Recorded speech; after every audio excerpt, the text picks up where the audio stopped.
Estou super feliz nesse dia, porque nós vamos ter a oportunidade incrível de tratar de um tema que nunca se fala, pelo menos não se fala amplamente, não se fala... Aqui no Brasil nunca se fala disso, não tem por onde conversar muito sobre isso, embora a questão, enfim, da relação entre o rock e as mulheres também esteja numa marcha de mudança e de transformação, eu acho. Tenho pelo menos essa esperança. E como esperança, já dizia o filósofo inglês Thomas Hobbes, como a esperança é irmã gêmea do medo, eu também tenho medo que não seja assim. Bom, e hoje eu estou aqui, por isso estou muito feliz, estou aqui com a Elisa Gargiulo, que é uma coisa engraçada falar da Elisa, porque a Elisa é... Assim, a gente sempre está falando dos caras que não estão aqui. Vocês já notaram, nesses encontros de filosofia do rock, a gente está falando dos caras que não estão aqui. E a Elisa está aqui. Ou seja, os caras que a gente fala, eles estavam fazendo sempre a história do rock, e a gente não estava falando com eles, a gente estava falando sobre eles. E hoje a gente tem a Elisa, que está fazendo a história do rock em relação a essa questão proposta no dia de hoje. A Elisa tem uma banda de rock, que é uma banda muito feminista, que é a Dominatrix, que tem 15 já? Mais de 15, 16? Tá indo para 16 já. Então, a Elisa tem essa banda há esse tanto de tempo, e é uma banda... Não sei se vocês conhecem, imagino que alguns de vocês sejam fãs e estejam aqui por conta disso. Pelo menos. Rapaz, que bom. E essa é uma oportunidade incrível da gente poder conversar com a própria pessoa que está fazendo a coisa chamada rock, considerando o feminismo. Eu acho até que isso, dizer feminismo, tem mais a ver com a Elisa do que falar mulheres, do que falar gênero, do que falar qualquer outra coisa. E também acho que feminismo tem mais a ver comigo do que com todas essas outras coisas. E por isso eu também sou muito fã da Elisa. Estou muito contente de estar aqui com ela. Bom, e a gente vai conversar então sobre essa história do rock em relação à história das mulheres, o que as mulheres fizeram com o rock, o que o rock fez com as mulheres. E eu queria só saber, para a gente poder começar a nossa conversa, quem que já esteve presente em outros encontros da filosofia do rock? Algumas pessoas, né? Tem pessoas que são novas. Então, muito rapidamente, eu vou introduzir o que é o projeto, o que a gente quer com isso, introduzir a nossa questão, e aí começo a conversar com a Elisa, e aí a conversa rola do jeito que, enfim, a gente achar que deve, aqui em função das questões que forem aparecendo. Bom, esse projeto Filosofia do Rock, ele foi uma invenção que eu e a Regina Rosa fizemos aqui para o CCBB. Aí eu vinha desde o ano passado, e já tinha trabalhado com isso em outros lugares. Eu vinha desde o ano passado me interessando por pensar uma conexão entre a filosofia e o rock, e uma conexão que para mim era autoevidente, porque o que tinha de bom na filosofia, o jeito legal de fazer filosofia, a meu ver, tinha muito a ver com o jeito de fazer rock. Então, o espírito do rock me parecia muito próximo de um espírito legal de se fazer filosofia nos dias de hoje. E então a gente começou a costurar, eu comecei a pensar assim, mas quem são os caras do rock, né? Onde é que a gente pode olhar para eles e perceber que tem algo, enfim, que pode fazer um diálogo, que pode fazer nascer um diálogo com os filósofos.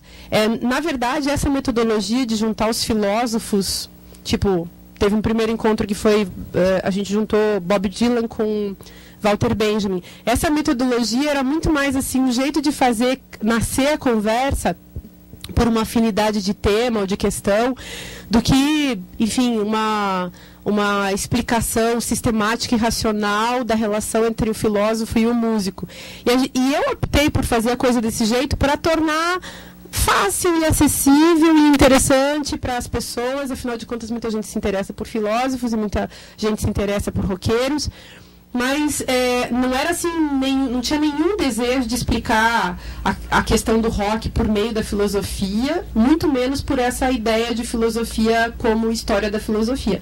Era muito mais assim, fazer a experiência do pensamento, que, a meu ver, é o sentido bacana que a gente pode dar para a filosofia, da experiência do pensamento, o pensamento acontecendo em relação às coisas que podem ser pensadas, e colocar o rock no meio disso tudo, não simplesmente como um objeto de análise filosófica, mas colocar o rock como também uma forma de autocompreensão e de compreensão do mundo, e até mesmo, isso que me pegou forte, como um espírito do pensamento.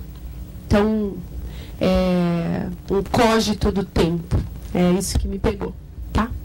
Bom, e aí teve um encontro sobre o Walter Benjamin com o Bob Dylan.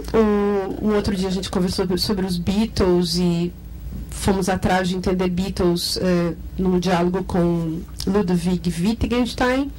E teve, na verdade, esses 2 encontros, e hoje é o 3º encontro. No Rio a gente já fez um outro encontro em que a gente falou da Cássia Eller com a Zélia Duncan, que é um encontro que não vai acontecer aqui em São Paulo. Mas, de modo geral, são os mesmos encontros que acontecem lá e aqui. E hoje eu estou aqui com a Elisa Gargiulo, que é uma figura viva, um personagem que está dentro da história, construindo o presente da história do rock aqui no Brasil. E aí eu convidei a Elisa para fazer essa conversa sobre as mulheres, pelo fato de que Elisa é uma figura muito importante no nosso cenário, e nesse cenário do rock brasileiro, e ela tem uma proposta, ela pensa. Então, ela pensa e pensa muito. Então, e ela pensa tanto que fica muito simples. Quer dizer, as questões não são nada simples, mas falar com ela é um negócio simples, porque ela sempre está entendendo, de um ponto de vista filosófico, que não é externo a ela, mas que é dela mesma, essas questões que ela vem trabalhando na música, que ela vem trabalhando na história performática do rock. E aí, eu queria passar a palavra para a Elisa, já para ela poder, enfim, colocar como que ela vê essa questão da relação entre as mulheres e o rock. E, assim, queria que você falasse à vontade do que você acha que vale a pena falar nesse primeiro momento. E à medida que você for falando, eu vou costurando, cortando. Tá bacana? Costurando, cortando, tricotando. ou costurando, tipo, dando pontos, né, gente? Então, gente, as mulheres no rock é um negócio muito sério, como a própria Márcia fala do machismo, um negócio sério que tem que se olhar. Porque a gente pensando numa sociedade que pensa em música como produto, a música e a arte, pelo menos para esses últimos 100 anos, a gente sempre pensa no que a gente ouve, no que a gente vê, passando por uma indústria cultural e coisa e tal. Eu lembro que quando eu comecei a escutar rock, escutei as bandas femininas, eu comecei a puxar bem pro início, assim, com aquela vontade, assim, quem será que foi a primeira mulher que fez rock, a primeira mulher que tocou guitarra, a primeira mulher que fez isso? E a gente não encontra nada. Você não consegue... Você pode procurar na internet, você acha uma coisa ou outra. Agora tem umas pesquisas um pouco mais sérias. Mas sempre tinha... Quem que será que começou a usar guitarra elétrica? Foi a Wanda Jackson? E a Brenda Lee? E o rockabilly? Qual que é a importância e tal? E aí você começa a escutar algumas coisas, né? De, tipo... Quem abria os shows do Elvis era uma mulher. Que era, no caso, a Wanda Jackson, que tocava guitarra e tal, era compositora.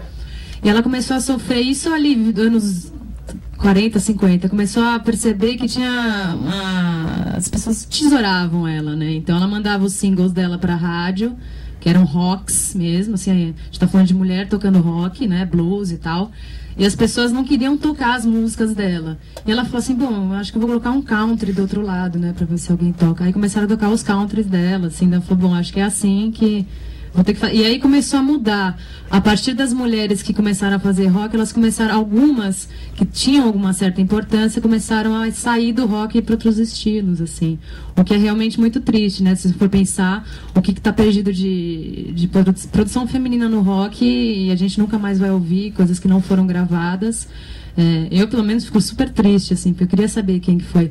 Dizem que foi uma mulher que tocou o primeiro rock, que tocou a primeira vez em guitarra elétrica antes do Mudwater, já tinha mulher fazendo. Como dizem também que os brancos roubaram o rock dos negros e tal. Sempre tem essas histórias, né? Que eu acredito em todas, né? Porque é o que a gente vê escrito na história do mundo, assim, né? Um cara inventa uma coisa, uma mulher, e aí o que for mais aceito pela uma indústria de massa, você coloca ali. Tanto que o Elvis Presley foi uma coisa até construída, apesar de todo o talento dele e tal. Eu vou falar uma heresia, mas eu acho que o Beatles foi a primeira boy band, assim, porque eu sei que... E outra, eu vou pular um monte de mulher importante, mas aqui tem que ser rápido, né? Só para não pontuar as coisas que eu gosto. Mas... eu percebi, assim, querendo voltar para trás e descobrir quem são as outras mulheres do rock, por gostar de feminismo em rock. Eu gosto de mulher gritando com guitarra, gosto disso. Eu acho legal, interessante. Tem muita gente que gosta de rock feminino e não gosta de feminismo. E a gente se encontra na mesma prateleira de CD, assim, né? E aí acaba um aprendendo com o outro. Mas eu comecei a perceber que o rock era visto como um produto assim. A gente tem que passar a impressão que foi o cara que fez essa música para pegar a mulher. E a mulher que participa desse processo, tipo, comprar CD ou comprar disco ou ir no show, ela tem que fantasiar que vai ficar com o cara no final do show, e o cara que vai no show, ele tem que fantasiar que vai ser o cara um dia, você entendeu? Então é um processo tão fechado que não cabe mulher aí, não, no processo de produção e de composição, né? Então, eu fico imaginando uma mulher nos anos 50 com uma guitarra na mão, como que ela fazia para penetrar essa estrutura tão rígida do patriarcado, né? Como que você vai fazer enguiçar essa máquina falocrática da música, do rock no começo dos anos 50, né? Não tinha como, né? Então começaram a colocar a mulher no backing vocal, né? Tipo, aí você começa a ver os discos de rock, as primeiras backing vocal do rock eram todas mulheres. Eu acho que, eles diziam que pra ficar bom na música, a voz é bonita e tal, mas eu acho que era até pra, aí tá o que chamam de feminismo histérico, enfim, mas eu acho que é um feminismo crítico. Eu acho que é pra afirmar uma posição de back mesmo, assim, não, a mulher, ela entra no palco pra ficar atrás. Então, assim, é isso aqui, elas estão aqui atrás da gente, é isso aí. E aí a gente começa a ver alguns grupos femininos de rock se juntando, fazendo show, mas nada de mulher compondo, assim, uma coisa assim, um movimento, assim, tipo 10 mulheres numa cidade ou num país que estão falando de música e tal. A partir dos anos 70 que começa a coisa a tomar uma forma, pulando várias pessoas, tá? Só para ir rápido. Mas você começa a ver mulheres ali a partir do movimento punk, assim, ter aquela atitude, né? Junto com, não necessariamente que tem a ver com o movimento feminista, mas tem mais a ver com o movimento punk dos Estados Unidos, mais na Inglaterra também, que é Susie and the Benches. Aí começa essas bandas tipo Blonde, Debbie Harry, movimento New Wave, e começam a surgir algumas bandas todas femininas no heavy metal, tipo Girl School. E tem até uma história engraçada que a vocalista Ann Wilson, que é do Heart, não sei se vocês conhecem, quem é bem hard rock assim conhece, que é uma cantora absurda roqueira, você conhece? É uma cantora, assim, ela está no hall da fama dos 10 melhores cantores de rock, assim. E ela disse que nos anos 80, quando ela tentava fazer música, assim, ela ia cantar no palco e tal, os caras ficavam impressionados com o jeito que ela cantava, porque ela estava no mesmo time dos caras, na mesma potência vocal deles, e aí sempre quando ela descia do palco, vinha o produtor, não dá pra você ficar pelo menos um pouco mais com cara de tímida, ou fingir que você, sei lá, que você tá um pouco insegura. Você pode cantar do jeito que você tá cantando, mas fora do palco você pode dar uma de menininha fofinha, não sei o que e tal. E ela achava isso bem bizarro, e eu acho que isso acontece até hoje, assim, porque toda vez que a gente sobe no palco Dominatrix, em uma cidade que a gente nunca tocou, alguém vem falar a célebre frase: nossa, vocês tocam igual a marmanjo, mó legal, não sei o quê. Sendo que não tem opção, né? Ou você toca mal, ou você toca igual homem. Você não toca bem. Então, não tem opção. E fica difícil você se definir dentro de um estilo que foi tão construído em cima de uma coisa masculina, assim, né? De uma coisa... Até quando o rock flertou com uma coisa andrógena dos anos 70, eu sinto que essa apropriação masculina de itens, assim, femininos, era até uma coisa que... Não é que eles convidavam a mulher para construir o rock junto com eles, né? Era a exploração mesmo, assim, era para colocar a mulher no lugar sexual. Tem um negócio aí que eu fico pensando, você falando tudo isso, tô aqui fazendo conexões com a história, com a história da filosofia, sério, com a história da ciência, com a história da arte de um modo geral. Então, Sei lá, gente, se vocês vão achar muito rançoso, assim, mas eu sou dessa política, de falar as coisas que eu penso. Então, eu acho mesmo... Eu acho que o nome do negócio é patriarcado, sabe? E o nome do negócio, ou seja, o nome do sistema, que é um sistema teórico e prático, que foi construído pelos machos, pelos homens, e que é um sistema de violência simbólica, um sistema eminentemente violento do ponto de vista simbólico e também do ponto de vista físico. E a grande peça de caça, de captura para a violência desse sistema é a mulher. Eu realmente acho que a cultura humana, que é uma cultura feita pelos homens, ela se coloca contra as mulheres, que as mulheres foram sacrificadas dentro do processo. Então, você olha assim, pelo menos na história, ou seja, na cultura cujo documento, né, a gente tem em mãos hoje, enfim, a história propriamente dita, ela foi inventada pelos homens. A escrita foi dominada pelos homens, foi provavelmente inventada pelos homens, não sabemos, mas tudo isso foi, digamos, inventado pelos homens, mesmo que não tenha sido inventado pelos homens, como a Revolução Francesa, que não foi inventada pelos homens, ela virou uma coisa dos homens. Então, a gente pega pelo registro assim dos textos, sempre as mulheres nunca compareceram como construtoras desses textos. Elas nunca foram autoras desses textos. Então, as mulheres não tinham autorização para escrever, para pesquisar, para discursar. As mulheres não tinham autorização na Grécia Antiga, no Egito Antigo, ou na Idade Média, ou na França moderna, ou em qualquer lugar que vocês imaginarem. As mulheres nunca tiveram autorização para participar da ciência, da arte, da política, da filosofia. E não só não tiveram autorização, mas quando a gente pega os textos para ler, aí a gente começa a ver que não foi só assim uma não autorização, digamos, abstrata, que a gente fica assim paranoicamente supondo uma teoria da conspiração. Está lá no texto. Nos textos dos filósofos tem um evidente ódio às mulheres. Isso é um fato. Está escrito. Ninguém pode negar. Na Bíblia, quando as mulheres comparecem, ou elas são mesmo na tragédia grega, estou falando de Bíblia, mas a tragédia grega é a mesma coisa. Ou ela é uma sofrida, ou ela é uma vadia. E não tem saída. Ou ela é mãe, claro, mãe é um jeito de você parecer boazinha, né? Ou você de você ser feita, ser construída como essa imagem da boazinha. Então, eu acho que quando a Elisa assim, lê a história do rock, também do ponto de vista feminista, ela lê vendo o que um sistema musical faz também com as mulheres, né? Então, quando as mulheres aparecem nesse lugar, o único modo interessante mesmo, o único modo, digamos, político, por meio do qual as mulheres podem comparecer, é pela crítica, é pelo feminismo. E, historicamente, na filosofia, quando é que apareceu o feminismo? O feminismo surge na época da Revolução Francesa, com meia dúzia de mulheres que se insurgiram contra o discurso dos homens. Discursos muito absurdos, por exemplo, porque a questão é o absurdo do discurso. O cara chega lá, tipo Immanuel Kant, ele chega dizendo que ele fazendo a propaganda da humanidade. O que é a humanidade? É o encontro universal de todos os seres humanos. Só que ele diz assim, só que peraí, todo mundo, claro, todo mundo tem direito, todo mundo tem dignidade, temos que respeitar todas as pessoas. Só que tem um problema, tem as mulheres, né? Aí ele fala assim mesmo, ele fala, tem um problema, tem as mulheres. Como que a gente vai fazer com as mulheres? Porque afinal de contas elas são seres humanos, mas o ser humano é um sujeito que tem racionalidade. E as mulheres também têm, mas não é bem assim. E aí, quando a gente começa a ler o texto, vai percebendo por que ele tinha que garantir a racionalidade na natureza do homem e tinha que diminuir as mulheres na sua natureza, dizendo que delas não que a racionalidade não pertencia a elas, mas o que pertencia a elas era a sensibilidade. Aí tem um interesse radical do patriarcado, do sistema, que é quem vai ficar com a propriedade privada.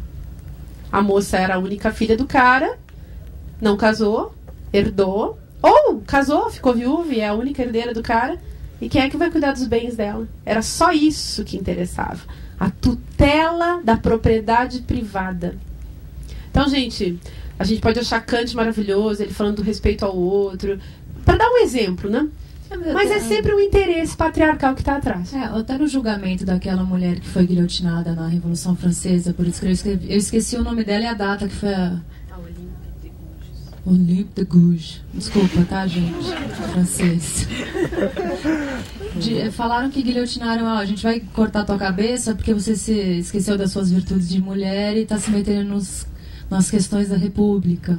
E, na verdade, a República é res pública, né? É uma questão do povo, que é de todo mundo, né? Então, quer dizer, a Revolução Francesa, liberdade, igualdade, fraternidade, lá na puta que pariu. Porque, assim, a mulher foi escrever a Declaração do Direito da Mulher, né? Porque ela queria que incluísse, acho que foi uma coisa assim, não tô lembrando direito. Foi, né? Aí, falaram, cortaram a cabeça dela e falaram, você esqueceu das suas virtudes de mulher, né? Que é ficar em casa, tal, cuidar, e veio se meter aqui na República.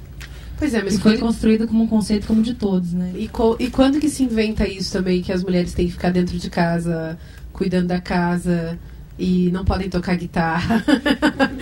Quando é que se inventou isso, que as mulheres são do lar e são domésticas? Quem inventou isso? É uma pergunta cruel, essa pergunta. Óbvio que não foram as mulheres, né, gente? Óbvio que não foram as mulheres que inventaram que a natureza delas era inferior, submissa naturalmente, puramente sensível, irracional, incompetente, estúpida, que era tudo que se disse na história das mulheres contra elas, loiras e burras, e vagabundas e tal, né? Não é um negócio... Isso eu acho a coisa séria, sabe, Elisa? Que tem um discurso construído e que as pessoas, por falta de reflexão...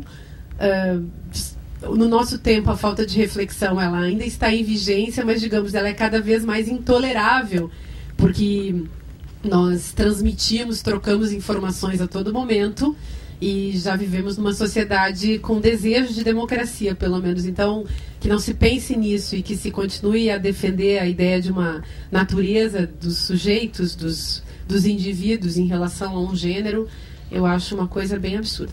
Mas, enfim, estava contando isso só para a gente fazer conexão justamente com essa questão do rock. Então, quando o rock se coloca, ele se coloca como uma grande revolução, como a Revolução Francesa, como a própria filosofia, historicamente. E, no entanto, em relação às mulheres, não foi bem assim. Como que foi... Você podia contar um pouco, de repente, da tua própria história, né? Como que foi para você? Eu me lembro uma vez que você contou que você leu Simone de Beauvoir, O Segundo Sexo, quando você era muito adolescente. Porque... Tipo assim, desde muito cedo, inclusive eu até lembrei de uma coisa que aconteceu recentemente, que eu tenho um irmão de 13 anos, que ele tem uma amiga da mesma idade, e a amiga não pode tocar guitarra porque o pai simplesmente não quer que ela toque, assim, né? Ela tava lá na casa dele, eles estavam fazendo trabalho juntos, e ele assim, você tem que se rebelar. Aí eu quase chorei de emoção, assim. Eu não tive essa pessoa pra fazer isso. Aí eu fui ler o Segundo Sexo. Não, mas eu sempre achei alguma coisa muito estranha, porque eu acho que é uma coisa que é uma época da história onde se entroncam duas coisas complexas. Uma geração de meninos que ainda é criada, muitos meninos, não todos, obviamente, de uma maneira machista, e meninas que estão com um pensamento muito rápido, estão entrando... as mulheres parece que, não sei se em todas, mas em alguns cursos são maioria e tal. Então, como que esse menino e essa menina se encontram, né? Eu acho que na minha época, quando eu era adolescente, nos anos 90, já comecei a sentir isso gostando de rock. Porque se eu gostasse de outro estilo, talvez eu me envolveria com o feminismo mais tarde. Mas se eu inventei de tocar guitarra, aí começou o problema, você entendeu? Porque daí eu comecei a ver, não tem nenhuma menina tocando guitarra, gente, mas por que isso não acontece, né? Aí você vai fazendo as conexões. Aí eu comentei com a minha mãe um dia esse negócio, mas esse negócio de machismo, não sei o que lá, né? Aí minha mãe falou assim, não, que tem um negócio que chama feminismo, então vai lá ler Simone de Beauvoir, ver o que você acha. Aí eu falei, nossa, aí eu comecei a ler, né? Falei, nossa, eu fiquei mó empolgada e super triste ao mesmo tempo, assim, né? Porque eu comecei a ver muito cedo coisas horripilantes do machismo. Mas aí, como o feminismo também não é só teoria, mas é também música, arte, essas coisas, eu fui me apaixonando por tudo, assim. Todas as escritoras, as poetas, todas as bandas femininas, eu abri um baú de coisas maravilhosas, assim. E aí eu comecei a ver as coisas dos anos 70. Daí eu falei, eu só vou pesquisar agora mulher bizarra. Aí eu comecei pela Yoko Ono. quem que era que irritava mais, né? Aí sempre falavam dessa história de Yoko Ono, que ficava, não, porque o John Lennon casou com uma horrorosa, não dá pra entender, ele podia ter qualquer mulher na vida dele, ele é um gênio.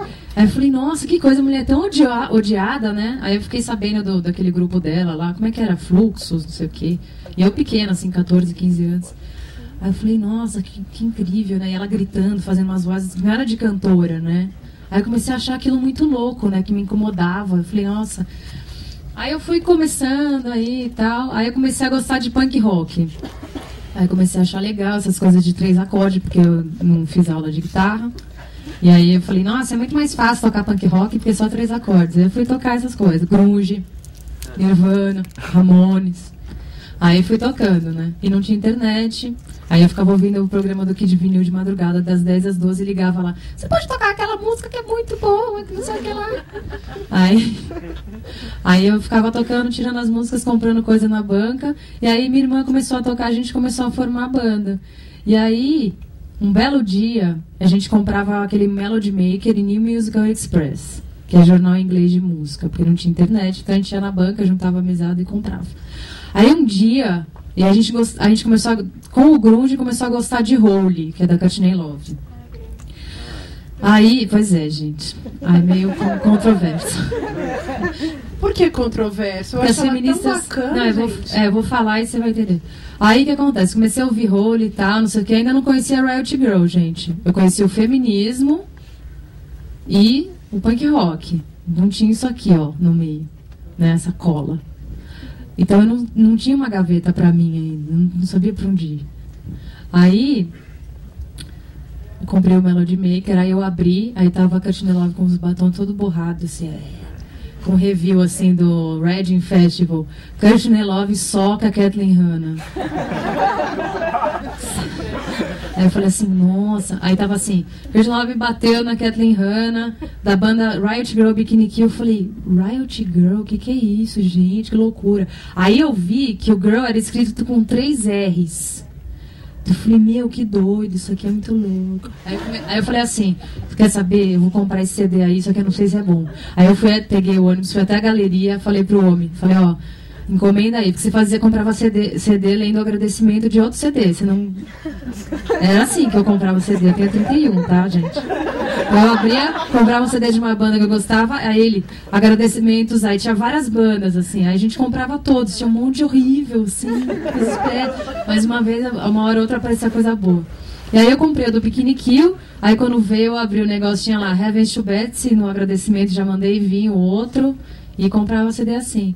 E eu falei, nossa. Aí no encarte do CD do Bikini Kill, ela falou sobre uma coisa incrível. Primeira coisa do Riot Girl, que eu me identifiquei totalmente, feminismo, punk rock e tal. E uma coisa que é, o feminismo nosso é um feminismo contraditório. É um feminismo de uma stripper que grita no microfone que não quer mais ser estuprada. É um feminismo de uma menina que olha uma foto do Rick Astley e chora, mas ela vai na rua e quando alguém tenta mexer com ela, ela xinga de volta. O meu feminismo é um feminismo vívido, assim, de contradição, mutante, mas é um feminismo, é uma luta contra o patriarcado, mas é contraditório. Então, você acha que ela foi a primeira cara a falar isso, assim, na história? Pra mim foi. Foi, né? Pra mim foi. Mas ela foi antes de você ter visto isso também, acho que não teve porque ninguém depois estudando, depois disso, isso é bem terceira onda, né?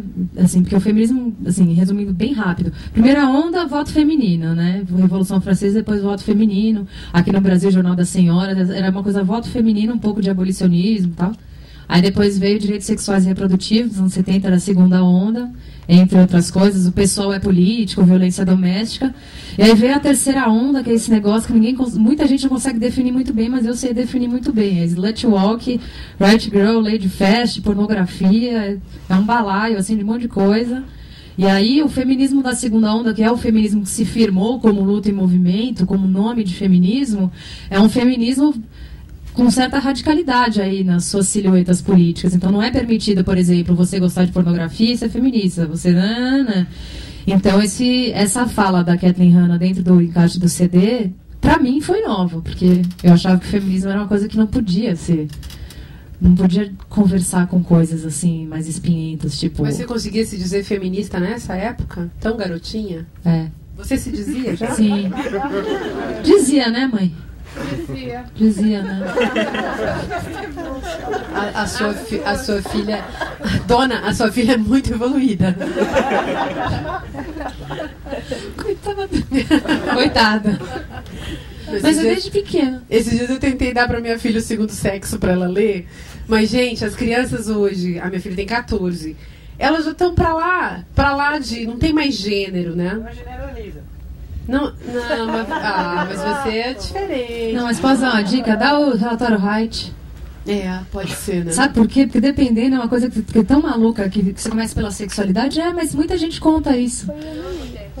Então, mas acho que o que aconteceu com o feminismo depois de tudo isso é que, enfim, hoje em dia você tem que ter muita consciência para você se dizer feminista.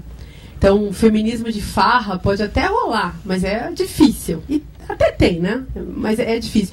Porque eu acho que tem que ter muita consciência do que significa ter essa representação de gênero, quer dizer, fazer parte desse sujeito representado como mulher.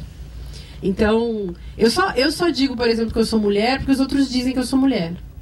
Porque eu mesma não gosto de se eu vou me autodenominar, eu sempre digo que eu estou num devir vaca. Porque eu já passei por um devir elefante, já passei por um devir mulher.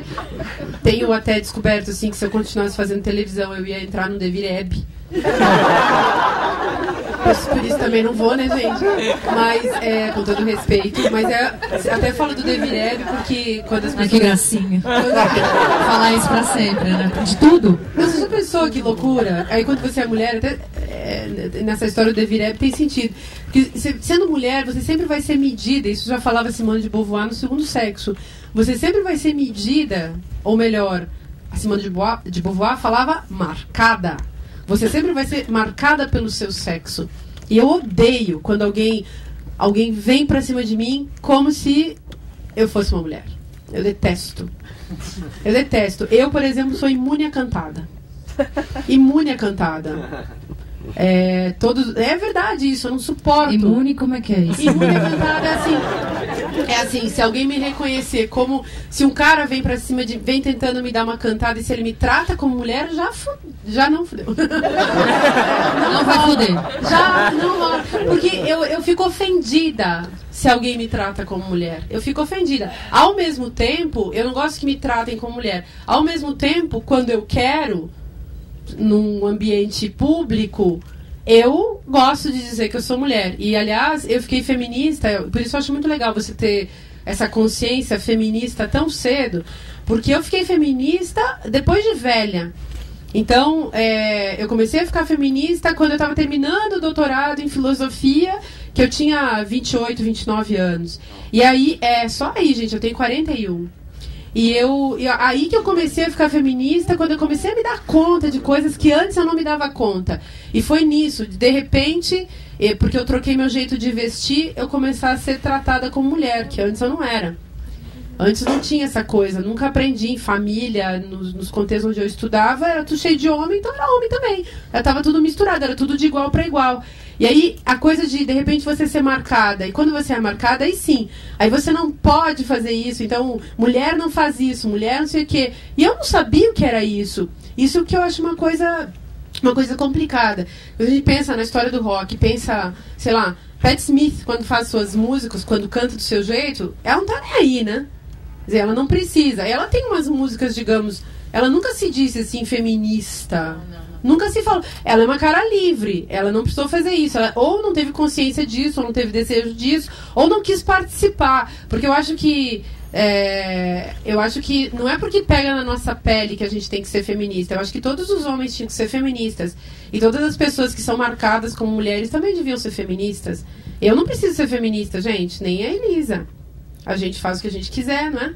Mas eu acho que tem, por exemplo, a Patti Smith, algumas roqueiras que não se envolveram com o feminismo, né? Eu acho que o fizeram por medo que isso fosse interferir na imagem artística, sabe? Sendo que eu acho que hoje em dia é um pouco mais tranquilo, assim, sei lá, um cara falar que é vegetariano com não sei o que lá, e ninguém mais vai ver ele como um bicho grilo esquisito, ou uma mulher dizer que é feminista, a menina do gossip que é lésbica, gorda, feminista. e é milionária. Hoje em dia é mais tranquilo. Agora, assim, até a gente tava falando da Rita Lee, né? Que ela, quando as pessoas falam pra ela, você é feminista, não sei o que, ela fala, não, eu sou ritalista. Tipo assim, eu acho que, não que ela acha que vai interferir na arte dela, só que eu acho que, no geral, quem não falou que era feminista era porque achava que isso tinha um certo medo quando a pergunta vinha. Não que sei, dizem que feminista é chata também. Então, nunca se... E horrorosa e sei lá, a pessoa, se ela falar... amada. Se ela falar que ela é feminista, parece que ela está se autodesabonando e se autodesvalorizando. Mas isso é o patriarcado inventou essa coisa. Então, e outra pergunta que acho que, assim, dá pra gente pensar aí na história das caras tocando rock, fazendo rock. E você pode pensar isso. Tem um discurso que está em vigência na cultura, que é um discurso muito engraçado, que é assim... uma crítica às mulheres que perderam o, entre aspas, feminino. E como se... Isso é um negócio que eu acho bem legal da gente pensar, porque o que é o feminino? Então, não sei se você consegue, assim, pensar, assim, tipo, reconhecer isso na própria... história do rock, assim, você vê umas figuras loucas, tipo a Bjork, digamos, aquela PJ Harvey, que é a típica feminina. Elas são as femininas, só que elas não são bobas nem tontas, inclusive elas são assim, elas ainda mantêm esse negócio chamado o feminino, e eu tô perguntando isso porque eu acho que essa crítica é uma crítica muito engraçada. Tipo, qual o problema de você perder o feminino? Qual o problema também de você manter? Mas por que será que os conservadores gostam tanto do feminino? Então, na história do punk rock, que você estava falando que você... Enfim, você tem muito a ver mesmo com isso em todos os sentidos, né?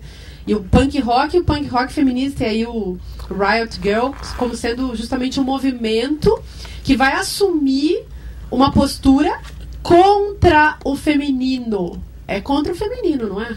Na verdade é o seguinte, muita gente que vem estudando o Riot Girl aqui no Brasil e fora, começa a ler o Riot Girl como um movimento muito poderoso no sentido de criar linguagens para falar sobre o feminino de uma maneira satírica, assim. Tanto que no início, o nome das bandas, né, tipo... que vieram um pouquinho antes do Riot Girl, tipo Babes in Toyland, Lunatics, 7 Year Beach, pegavam palavras que eram usadas contra a mulher e colocavam o nome da banda. Então, eu sou puta mesmo, faço isso, não sei, um movimento de desarmar a pessoa. Então, é quase que uma coisa ensaiada mesmo, assim. E o Riot Girl veio com essa estética, tipo, saia, mas com uma botona. Aí uma maquiagem, mas uma maquiagem borrada. Uma calça, mas uma calça rasgada. Era tentar trazer uma mímica, uma sátira mesmo, né? Um exagero de como o homem queria ver a gente.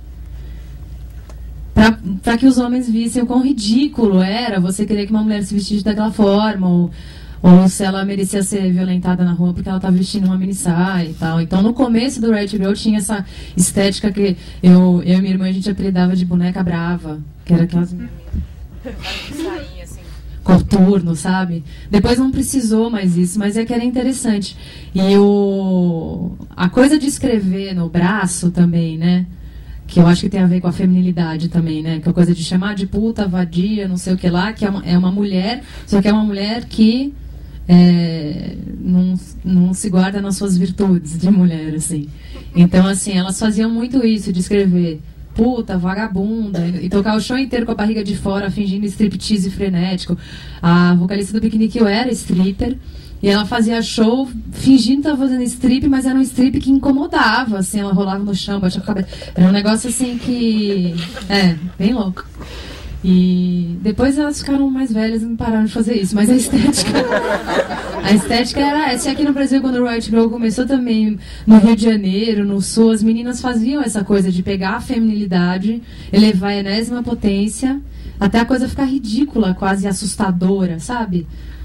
Tipo, depois que vieram as meninas que começaram a fazer isso, não ridículo, eu digo, mas assim, é uma coisa mais de terror quase, né? veio a mina do Evanescence, até a própria Pitty no começo. Sainha branca, botina, assim, uma botona até aqui, uma maquiagem assim e tal. Que era, olha, eu sou menina, mas não chegue perto de mim. Sabe assim, aquela coisa meio... Eu sou menina, mas toma cuidado comigo. Era um negócio meio... Nessa estética, não sei se é disso que estamos falando. Eu tô falando disso que você tá falando, sim. Acho que essa é a questão. E acho muito legal a apropriação que o rock faz, que essas roqueiras fizeram disso. E a desconstrução que essas garotas conseguiram fazer dessa história do feminino. Ainda que toda essa estética, né, essa roupagem, enfim, esse símbolo, né, porque no fundo isso é toda uma simbolização também. A roupa como sempre, né, a roupa sempre foi, enfim, uma arma e ela é linguagem, evidentemente, né. Então puta se veste de puta, roqueira de roqueira, homem de homem, mulher de mulher. Ou o contrário, que hoje em dia, graças a Deus, ou a deusa, está tudo permitido, né, gente? Então, muito bacana essa história. Mas eu fico falando isso porque eu tenho uma encrenca pessoal com essa coisa do feminino, e eu gosto muito de falar que eu sou feminista. Aí eu fico lá escrevendo romance, e o povo fica assim, isso é literatura feminina? Aí eu assim, a literatura sempre foi feminina, óbvio, né? Então, óbvio que os caras... Você fala assim, mostra a vagina do livro, então. Tipo essas coisas, assim. Cadê o literaturo? Então, coisas desse tipo. É engraçado falar isso, porque, de fato, as coisas acontecem por essa ordem, assim, de falta de noção do que está acontecendo. E, claro, que vira também agenda de meios de comunicação, e todo mundo falando, e vira também agenda acadêmica, porque aí tem os intelectuais que vão lá estudar, inventam essa classificação, e vira um papo assim.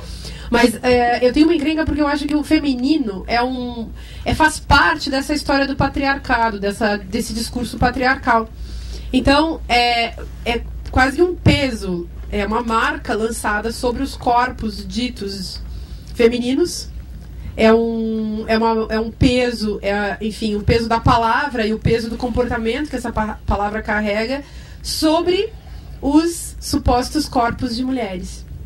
Então, e essa delimitação de gênero vem daí, né? Então, ensina-se o menino, o corpo que se reconhece como um corpo de homem, ensina-se esse cara a agir conforme esse corpo de homem.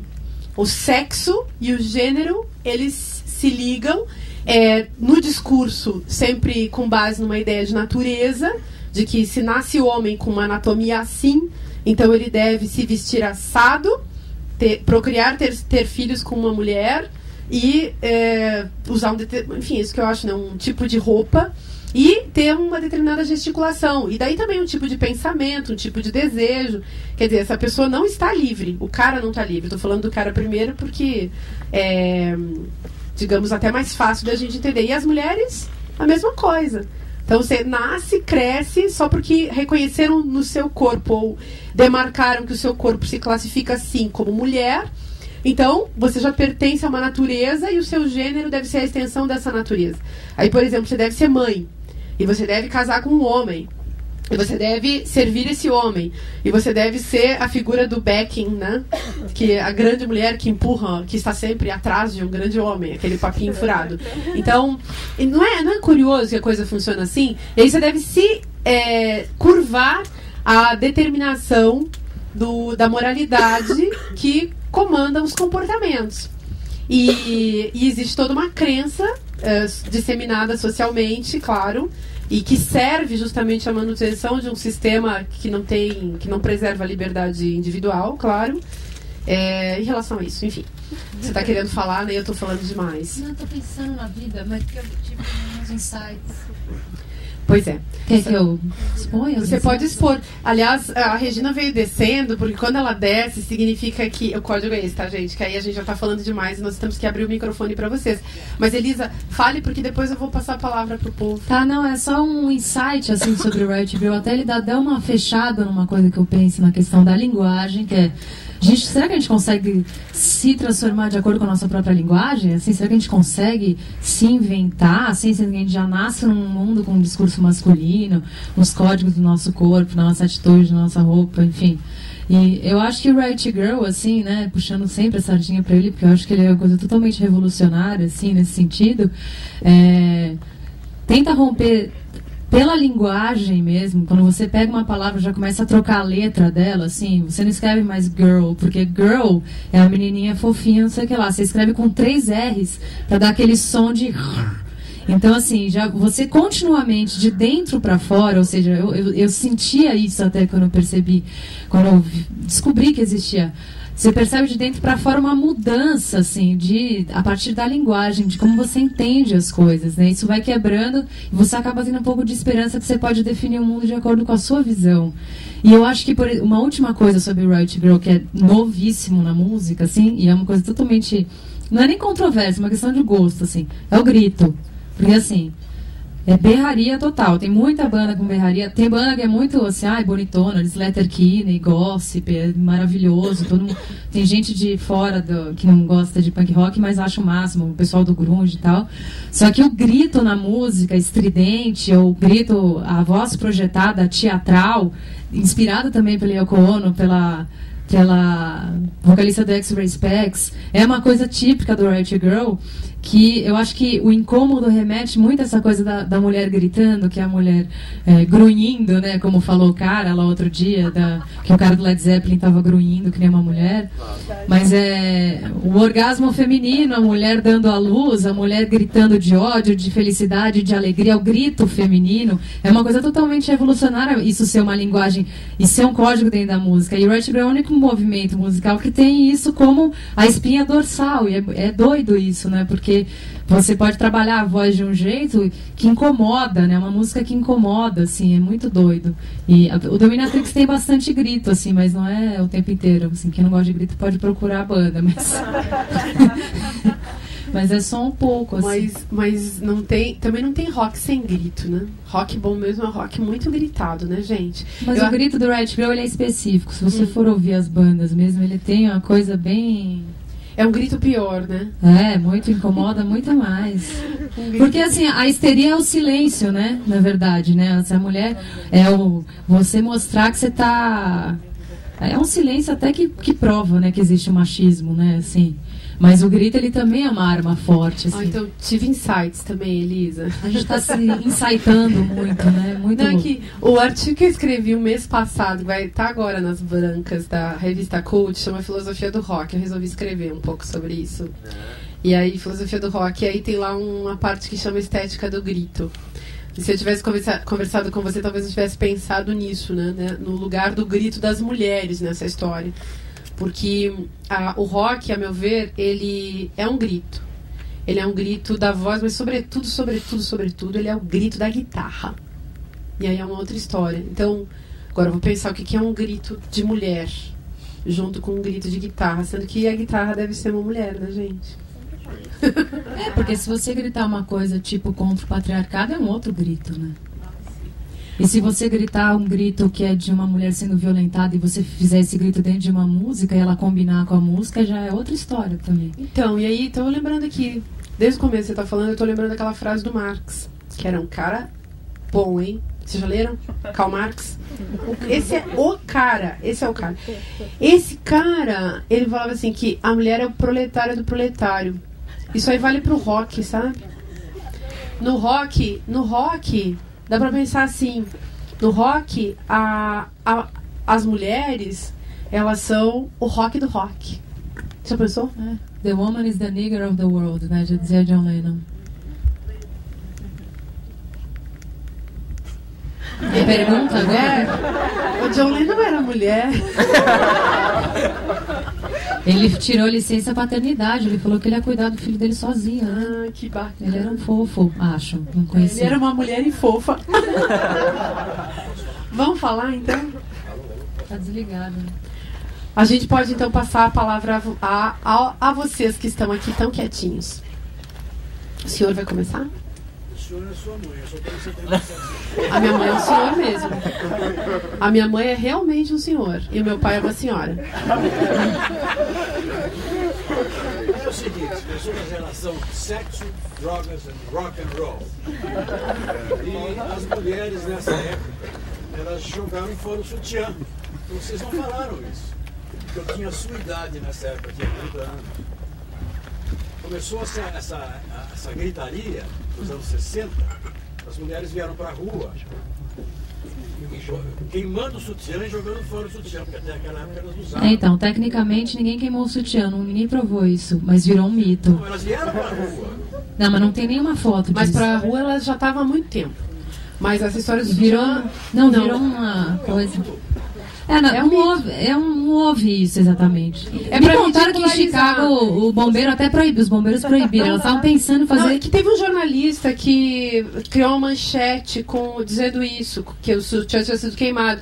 Aí pegou, é um slogan. Tanto que Slogan ninguém de estuda mídia. isso, não vai estudar feminismo em universidade, nem pula-se isso. Não rolou. Não teve. Mas elas já estavam na rua. 5 anos depois da Revolução Francesa, quando elas estavam na rua, em número de 5, elas eram presas. Decreto. Então, assim, mulher na rua reunida pode incomodar as autoridades. E se elas gritarem, mais ainda. Então, eu não sei, eu fico com a impressão de que queimar o sutiã é um jeito de denegrir também a imagem das mulheres, como se agora... Assim, as mamas, que são altamente simbólicas... Hoje em dia a mama é assim uma coisa... Fossem É despencar. proibidíssima, não pode mostrar em público, não pode Mas amamentar. pode colocar silicone, né? Silicone pode. Silicone pode. Ah, gente, tem a dó. Desde que você queira virar... você não pode virar uma vaca leiteira amamentando. Mas você pode virar uma carne de vaca exposta na vitrine para quem quiser comprar. Que isso aí que é essa parada de enlouquecimento... enfim, com essa coisa do corpo, né? Bom, é claro que a história do feminismo... isso não houve. Não, mas não fique tão assustado. Outra coisa, você tem muita razão. Noutra coisa... Não, brincadeira. Tem outra história. Que elas vieram em Paris, em 1910. Não, o que rolou mesmo... o que rolou mesmo é que nos anos 60 começa a se falar em gênero, e desde que a Simone de Beauvoir publicou O Segundo Sexo, que é de 49, nos anos 50 começaram a se articular, ali muitas mulheres começaram a se articular, nos anos 60 houve realmente muito, o movimento,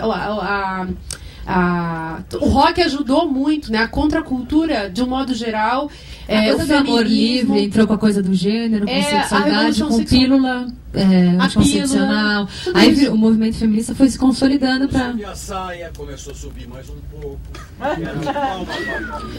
O senhor reparou isso, né? Tinha a mãe, três tias, eu era uma criança de 6, 7, 8, 9, 10 anos. Tinha 4 mães na foto de uma, três irmãs da minha mãe, e eu vi o comentário delas.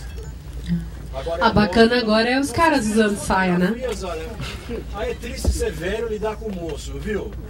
Vocês estão me agredindo. Imagina! Entre aspas, interessante. Tá super gostoso.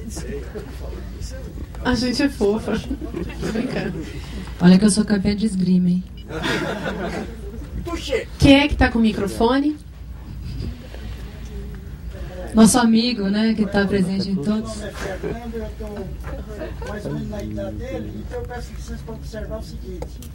A Folha de São Paulo, esse jornal que tem 90 anos, possui nos seus arquivos fotográficos uma cena de 8 mulheres queimando sutiã em volta de uma fogueira. Mas cadê? Feito num tambor de 100 e... Deve ter sido uma encenação do boato. Não, eu lembro perfeitamente. Em que ano? Já fizeram isso para encenar o boato. 67. Exatamente. Mas cadê? E pegando fogo? A Folha possui essa foto. Eu acho que vocês marcaram. Vocês têm, você pode... É que a gente já procurou isso. Todo Mas mundo assim, já procurou só isso. o que tornou... como o feminismo só é lembrado por isso popularmente, eu faço um favor para mim e para todas as mulheres que lutam pelo feminismo de não levar essa história como sendo a única coisa que aconteceu no feminismo. Desculpa. Eu sei, mas a queima do sutiã, sabe assim, mundialmente, sabe assim, como é dito, não existe. Pode até rolar isso, ok, Fernando. Pode até rolar. Vocês estão entendendo o que a gente está falando? A cidade é Chicago. Bom, olha, a gente pode resolver essa parada. Eu tiro meu sutiã agora e a gente queima. Aqui e pronto. E mostro os meus peitos caídos, com os quais sou muito orgulhosa.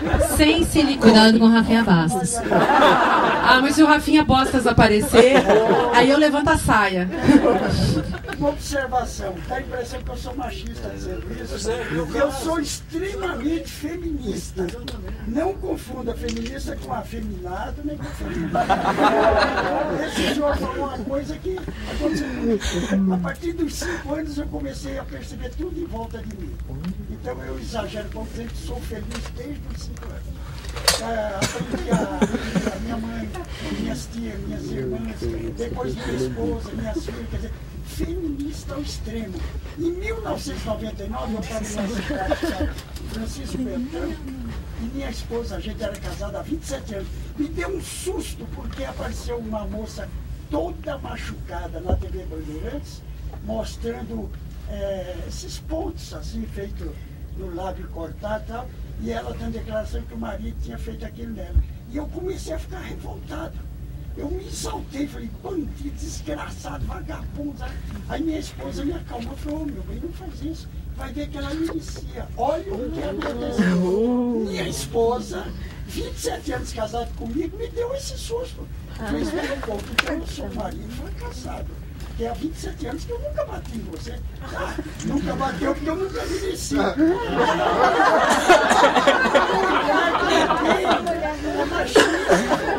Então, a mulher é machista, mas o patriarcado está acima de todos e é uma criação de formato masculino. Não, eu entendo, mas é que a gente fica validando cada atitude feminista de cada homem, você entendeu? Ele não caminha em algumas questões, eu acho. Mas eu acho bacana também pensar isso, né? Quando a gente fala em feminismo, não tem nada a ver com o sexo e o gênero da pessoa. Você pode ser também um homem feminista, aliás, que bom. E existem, de fato, muitas mulheres que se venderam para o machismo. Não, a maioria não. Acontece que não existe esclarecimento e não existe uma educação. Gente, não existe uma educação que discuta, vocês sabem isso nas escolas, né? Que discuta questões de gênero na escola. E mesmo as famílias, elas não têm por onde discutir esse tipo de questão, porque machuca as pessoas. Agora, é um fato, todos meus amigos pouco lúcidos que leem Nelson Rodrigues começam a passar mal, ficam todos machistas. E, no entanto, eles não percebem. Claro que ele era um cara de direita, conservador, essas coisas todas. Mas você lê, é que nem Maquiavel. É que nem Maquiavel. Você lê pelo... O Príncipe. Você lê pelo lado do texto e por onde que aquele texto ensina, aí eu acho que fica muito interessante. Eu acho um grande autor. Mas além de poder usar cueca, as mulheres querem o quê? Próxima pergunta ali atrás. Não, porque tinha gente na frente. Como assim? Quem é a pessoa que vai falar agora? Tinham 2 meninas. Tinha aqui, ó. Ela. Quem tá com o microfone?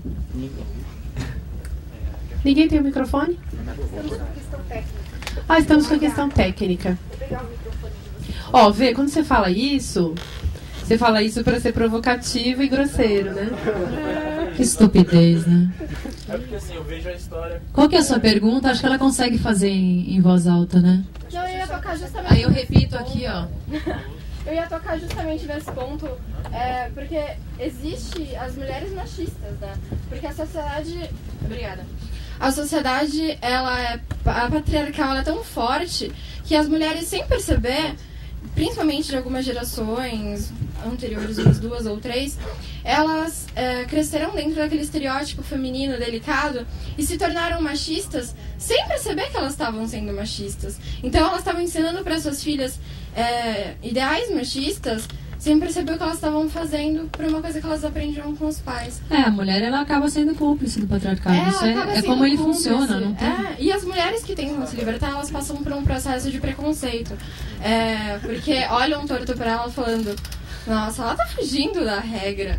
É uma coisa, chega a ser um tanto quanto absurda.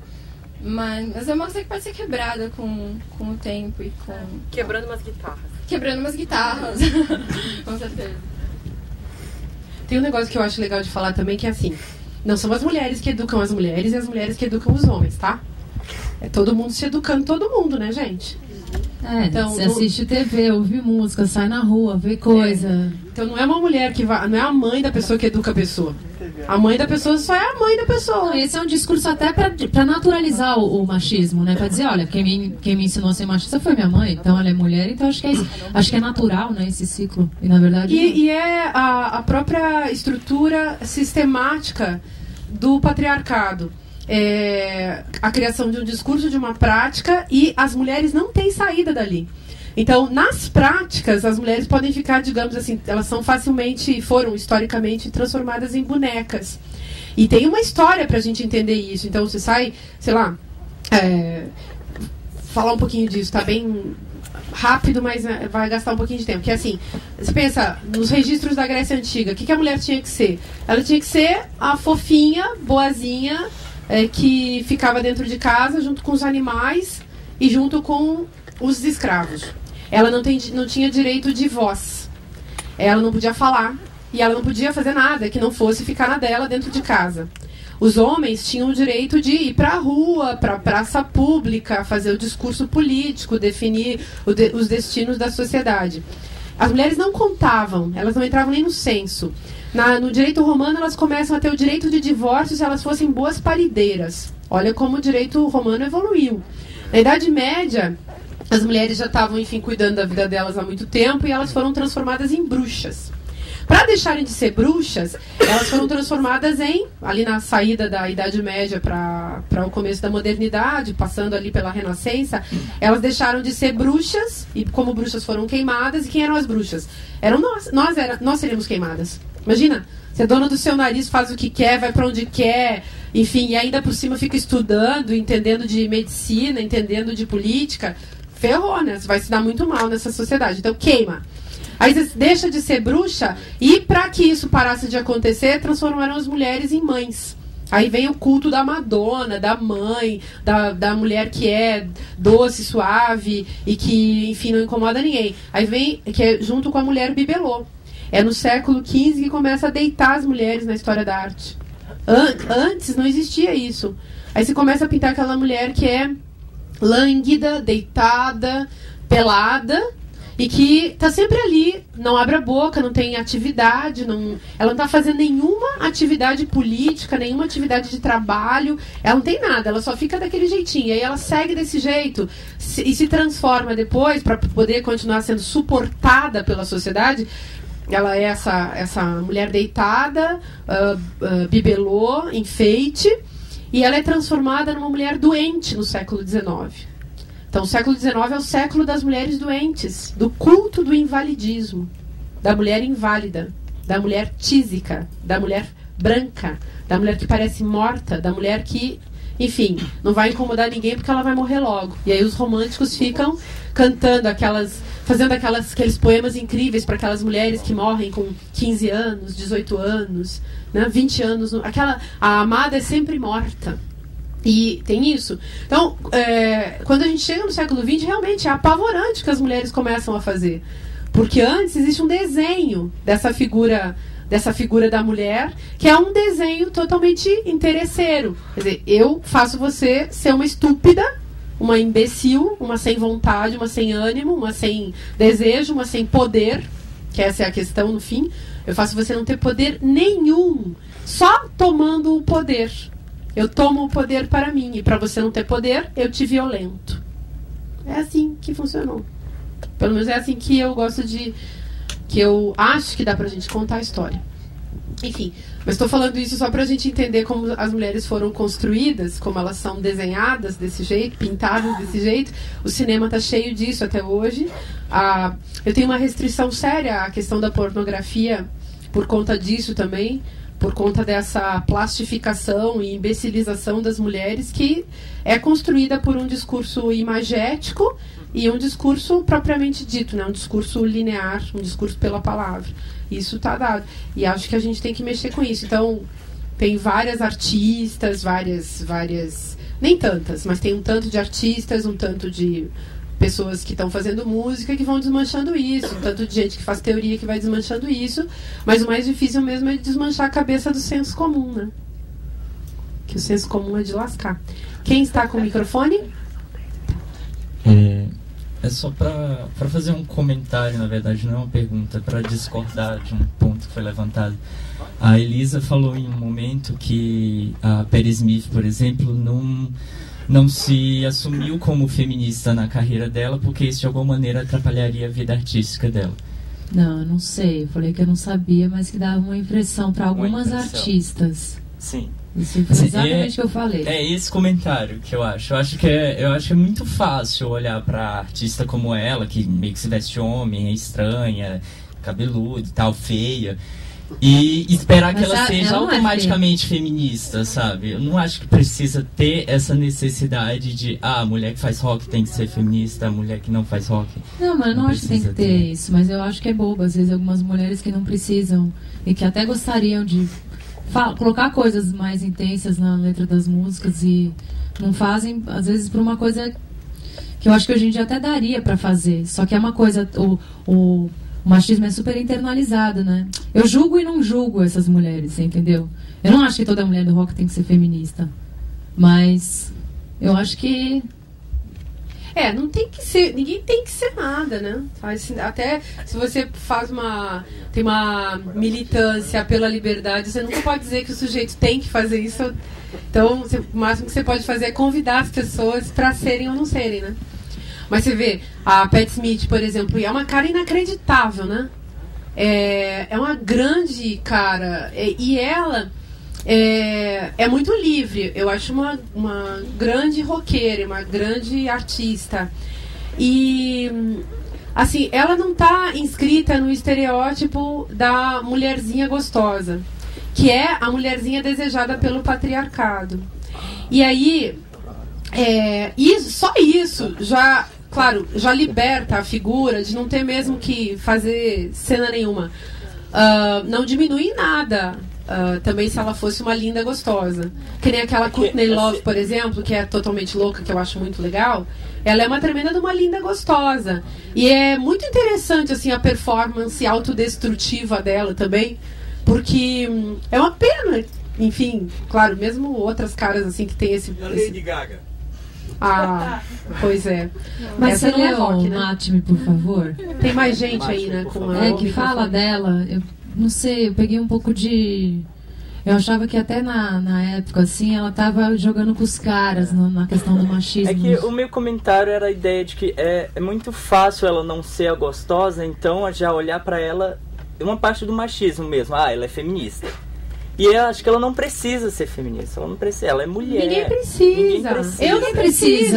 Você não precisa. Aliás, eu não preciso, eu sempre falo isso. Eu sou livre economicamente, politicamente, socialmente, moralmente. Sexualmente. Imagina, você também, né? A gente não precisa ser feminista. Eu sou feminista por solidariedade. Eu sou livre, mas eu não posso casar ainda no Brasil, né? No caso. Porque eu sou lésbica. Não pode? Não. Mas agora não tá podendo? Já? É só você processar, entrar lá e ir pro Supremo, né? Não, depende. Mas não, mas os registros, não é todos os cartórios. Olha, agora é uma coisa burra, né, gente? E se eu for pra Etiópia, eles Se eu for pra Etiópia, é pena de morte pra mim. O povo ri, né? Tem depois, então, 30% dos países do mundo. Eu acho que são 30. Eu não sei quantos países, mas quase 30% de todos os países do mundo tem pena de morte pra gay, mulher e homem. Tá vendo? A gente tem que ser feminista por solidariedade, gente. No passado, a gente só tá aqui livre, belas e faceiras porque a mulherada se matou e morreu. A gente, hoje em dia, no tempo presente, tem muitas mulheres que não têm o que a gente tem. E no futuro, se a gente não cuidar, isso que acontece na Etiópia, em vez de desaparecer... Etiópia, acho que mas são vários países aí. Mas desaparecendo nesses lugares machistas ao extremo, violentos ao extremo, em vez disso diminuir, isso pode aumentar. Então, é legal a gente ser feminista, sabe? Não assim porque a gente... Não tá doendo em mim, entendeu? Tá doendo nos outros. É compaixão, solidariedade, busca de direitos, é política, não é autossacrifício, não. Um mês atrás um professor afegão foi assassinado pelos talibãs porque ele estava dando aula pra menina, né? Estava alfabetizando. Só estava alfabetizando, ensinando a ler, escrever. Então a gente tem Twitter, mas não é que a gente está livre do patriarcado, entendeu? A gente tem tecnologia, mas não quer dizer que a gente olha assim o mundo aqui, assim, a gente acha que já está no futuro, assim, né? Mas a violência contra homossexuais e tal aumentou depois que começou essa onda de incitação de ódio por Bolsonaro. Esse pessoal todo aumentou o número de assassinato. Tchau, gente. Tchau. Tchau, obrigada.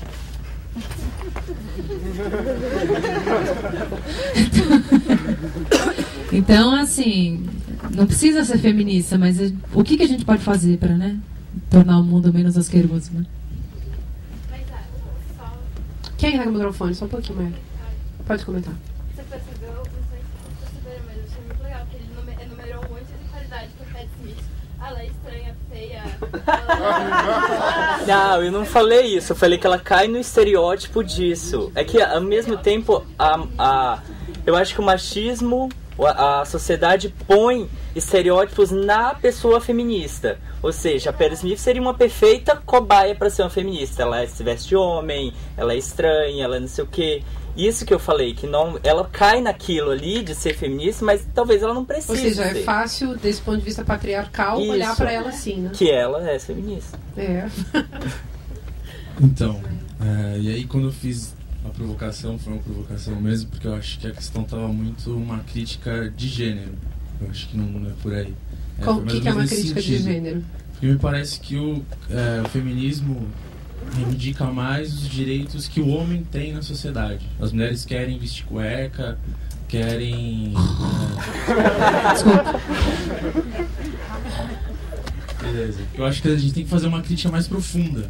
Acho que o feminismo... Desculpa, viu, Márcia, que eu sou punk, entendeu? Gente, a minha origem é essa, então, não posso a gente mudar. tem que fazer entendeu? A discriminação Punk contra a mulher... não precisa pedir desculpa. Não, mas eu sou uma punk educada, sou uma moça. Posso terminar?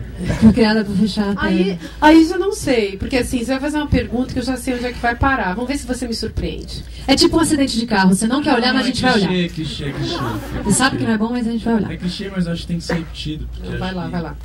Então, a discriminação contra a mulher como um produto da sociedade de classes. Acho que é isso. A gente não superar essa estrutura que está vigente aí, de exploração do homem pelo homem, não vai ter como superar a discriminação do homem pela mulher, sei lá, discriminação do branco contra o negro. São questões superestruturais que precisam ser resolvidas na infraestrutura, na sociedade, no modo como a sociedade está organizada. Acho que o capitalismo e as sociedades que vieram antes dele, que eram todas sociedades de classe, necessitaram historicamente de ideologias que justificassem a sociedade como estava organizada. Não sei se a Márcia concorda comigo. Então, só que aí eu vejo o seguinte, o capitalismo, digamos, ele é compreendido sempre de um ponto de vista da estrutura econômica e é preciso ver a estrutura política. E o discurso do capitalismo é o patriarcado. É assim, o capitalismo então, quando você faz filho, né, do patriarcado. Quando você faz essa leitura bem marxista, você pode incluir tranquilamente o feminismo como a luta do proletariado contra o poder. É só isso, porque até o que Marx fala? Acabei de citá-lo. A mulher é o proletário do proletário. Então, ele está dando uma deixa justamente sobre o sentido do sistema. Como é que a gente vai sustentar o capitalismo sem o discurso patriarcal? Não tem chance, gente. Não, eu concordo que tem que ser feita a crítica, mas muito mais tem que ser feita a crítica à propriedade privada. Tem que ser enfatizado no Só que a mulher foi considerada, e até hoje ela é considerada propriedade privada do homem. Quando o senhor Papa Bento das Quantas e todos esses outros chauvinistas que tem por aí chegam dizendo assim que você não pode no seu corpo fazer o que você quiser, tá dado que o corpo de uma mulher é propriedade privada do sistema ou de um homem. Esse negócio, gente, imagina o meu corpo ser propriedade privada. Então é claro que você tem que ser feminista e, aliás, para ser marxista e para ser contra o capitalismo, a primeira coisa que você tem que fazer é ser feminista. O feminismo é quase que mais marxista que o marxismo, né? Oi? O feminismo é mais marxista que o marxismo nesse aspecto da propriedade privada, porque o corpo é o... E o cerne da história, porque por onde que vem a dominação? A dominação é a dominação sobre o corpo do trabalhador e sobre o corpo da mulher. Agora você vai parir pra mim, vai parir 10. E olha que isso existe até hoje. Esse fim de semana eu tava no Rio Grande do Sul, Lá não tem machismo, né? Graças a Deus. Aí, na minha família, a conversa foi assim. Lá, aquele monte de mulher, né? E uma de nós, que está assim, tipo com... Sabe que mulher quando engorda? Você sabe o que significa, né? É tipo, tá com ódio do marido. Então, engorda pra... É toda uma simbólica corporal mesmo que se cria, uma linguagem. E a pobrezinha da moça... Aí uma disse assim... Ninguém teve mais de um filho, né? Quem teve? Teve um monte de gente que não quis ter filho. Aí, uma que teve filho disse assim... Ah, pois é, eu até pensei em ter outro filho, mas vê só... A vida, e os argumentos vieram, financeiros, econômicos, liberdade, felicidade. E aí rolou uma conversa feminista, qual o sentido de ter filho nesse mundo, tem ética, qual é a ética de você ter um filho, um monte de conversas assim. E lá pelas tantas, uma das moças, a mais jovem, disse assim, eu não quero ter filho, mas se o fulano quiser, daqui uns 5 anos eu vou ter. E aí todo mundo... emudeceu, a mulherada ao redor, todo mundo emudeceu. E teve, assim, a pergunta inevitável que foi assim, naquele constrangimento geral, alguém perguntou, mas é ele quem decide? Gente, isso é apavorante de ver em gente educada, elegante, culta, com possibilidades na vida. Mas tudo errado. E isso tá cheio. Então, eu tô dando esse exemplo bem resto do chão, para a gente pensar sobre a questão biopolítica mesmo. O discurso patriarcal, ele só funciona sobre um determinado tipo de corpo, que é o corpo de uma mulher. Ou o seu corpo também, porque você não pode agir como um homossexual dentro do sistema, enfim, das regras e ordens. Você não pode fazer o que você quiser com o seu corpo. Eis a questão, se você é homem. Se você é homem, você deve se comportar como um homem. E se eu sou mulher, eu também se espera de mim, dentro das regras do sistema, do moralismo, né, do sistema, do discurso, se espera que eu também vá agir como mulher. E como mulher é ser submissa e dar meu corpo para o meu homem. Aí ele pode botar a marca do nome dele em cima de mim, né? Ele vai... eu vou ter que ter o filho que ele quiser. Imagina que piração alguém querer determinar o que vai acontecer com o meu corpo. Se é uma piração imaginar que alguém vai determinar com quem que eu posso transar, que é um negócio pirado, porque eu transo com quem eu quiser. Imagina, gente, a pessoa entra na casa dela e quem é que vai dizer pra ela com quem que ela vai transar? Imagina quem é que pode determinar com quem que ela vai transar e como. E imagina que piração, você só pode fazer isso do ponto de vista do discurso. Porque do ponto de vista da sua liberdade pessoal, você faz o que você quiser. Agora, eu posso ser um Ops Dei, ficar te incomodando a vida inteira. Eu posso ser um patriarcal cretino e ficar te incomodando a vida inteira, que você não pode dar para quem você quiser, lá no seu quarto. Já pensou que troço mais pirado? E que mais pirado ainda é alguém dizer o filho que eu vou ter ou deixar de ter dentro da minha barriga, que é minha. Como assim, gente? Isso é uma coisa que eu acho revoltante. Então, a questão, claro, meios de produção, isso está muito certo de se pensar, superestrutura, infraestrutura, pensar valores, pensar o que a sociedade quer, pensar como que a gente reorganiza a luta, a revolução, tudo isso. Mas, de fato, existe um controle dos corpos. A gente não vai conseguir o controle dos corpos, como eu falei, do trabalhador e das mulheres que sejam trabalhadoras e parideiras, né, gente? Então, e os mais conservadores são os que mais propagam esse discurso. Por isso que a gente tem que fazer o voto mesmo a autorização propriamente dita em relação, por exemplo, ao aborto. O corpo é meu. Então, só rapidinho. O Marx falava que... Só a última, só pra jogar, acho que... A matéria determina o espírito. Ou seja, pensando em feminismo como ideologia, acho que seria impossível a libertação da mulher na sociedade de classes hoje. A gente precisa fazer um ataque contra a propriedade privada. As mulheres se libertaram e estão se libertando à revelia de Marx, dessa teoria sua que você está levantando. E acho que o feminismo é a prova de que Marx não está falido. É a única prova. O feminismo, gente, é a única revolução. O que veio depois veio por conta do feminismo. Essa é a revolução no sentido superestrutural. Superestrutural. Não, mas observamos a realidade. As mulheres estão libertas aonde? Cada vez mais. Olha eu aqui, cara! Olha isso, meu!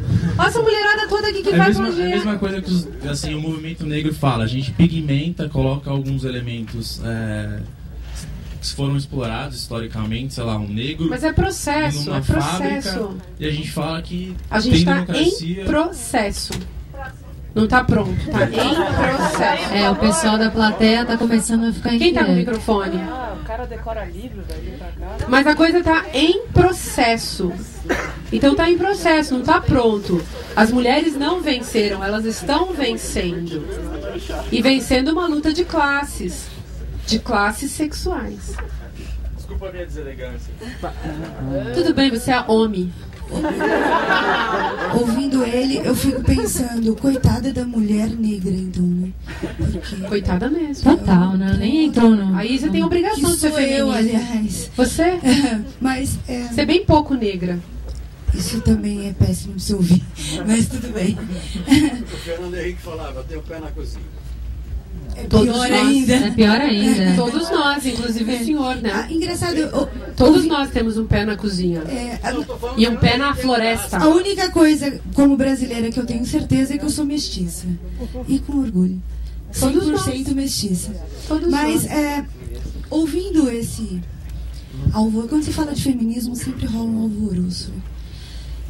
Eu fico pensando, aí eu quero ouvir de vocês. A gente dualiza muito o mundo, né? Machismo, feminismo, e se é negro, se não é negro. Mas, na verdade, a gente luta por direitos humanos, né? Pela liberdade de ser livre. Olha que assim, é quase um pleonasmo. Mas a gente quer ser livre, a gente quer poder fazer o que quer, assumir a própria sexualidade, a própria orientação, sem vergonha, sem tabu. Eu acho que o machismo, por causa do patriarcado, é um ranço muito terrível. Meu medo é que o feminismo acabe virando também. A gente não luta, então, por uma sociedade assim, mais humanista, assim. O ser humano, ele não devia ser respeitado.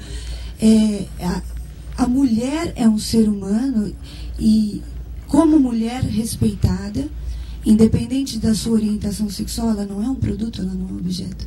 Assim como o negro também não é um ser servil, e a mulher negra não é um objeto sexual. Então a minha pergunta não é complicado colocar as coisas dualistas desse jeito, machismo, feminismo? A gente não teria que então ser humanista? Nós não estamos falando aqui da liberdade do ser humano no âmago da questão? Você não acha que, até na questão da mulher negra, você não acha que existe uma especificidade?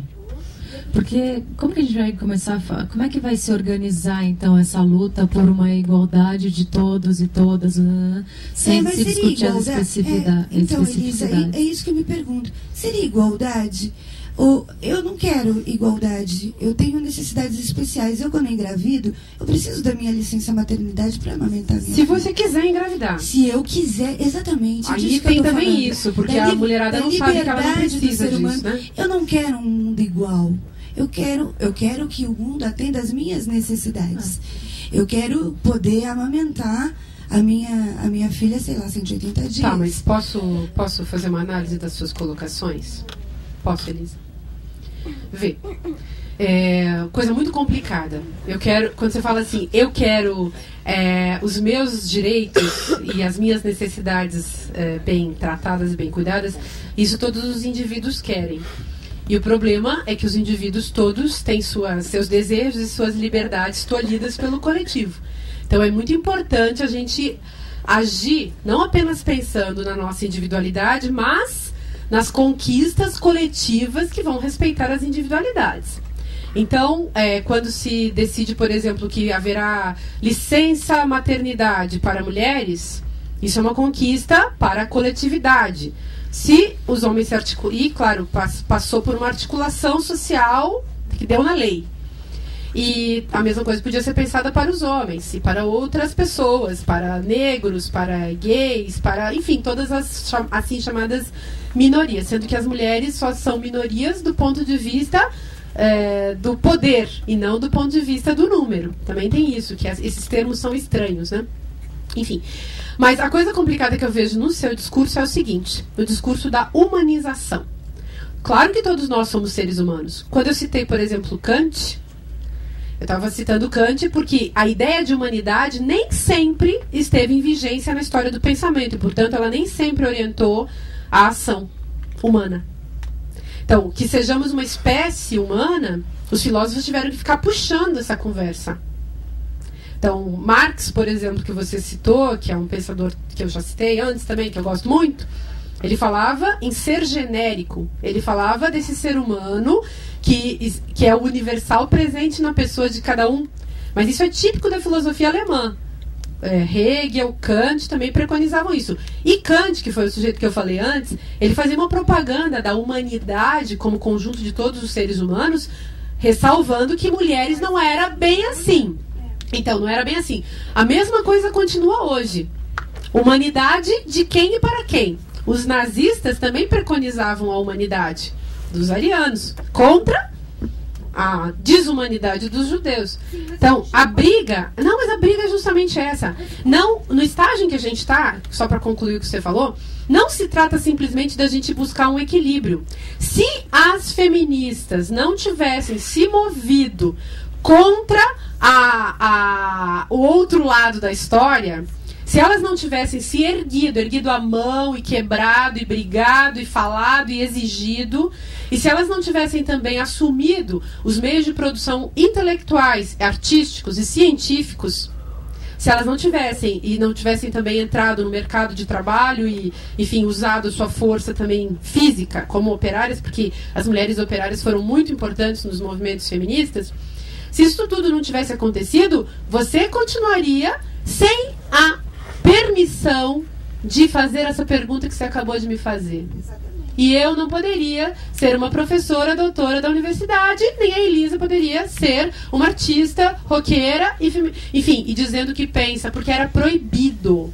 Você não podia. Então, recomendo a você que leia um livro de uma cara chamada Judith Butler, chamado Problemas de Gênero. Essa sim, gente, essa é uma cara muito interessante. É um bom começo, assim, porque para quem todas as coisas de gênero, né, de entender toda essa sistemática aí, a Judith Butler Eu acho ela ótima também porque ela faz uma coisa muito básica pra gente começar a conversar. Que é, assim, ela fica contando um pouco de história. O livro dela esse livro aí particularmente é um livro bem difícil, mas é um livro que vale a pena. E a questão qual é? É tentar desmanchar a ideia de sexo e a ideia de gênero pra gente poder começar a pensar nos indivíduos. Mas pensar assim que ainda é necessário em determinados contextos você fazer a afirmação do gênero, a afirmação do sujeito histórico, heterodeterminado como mulher, para poder mudar e criar liberdade. Então, às vezes você tem que chegar e dizer, eu sou mulher.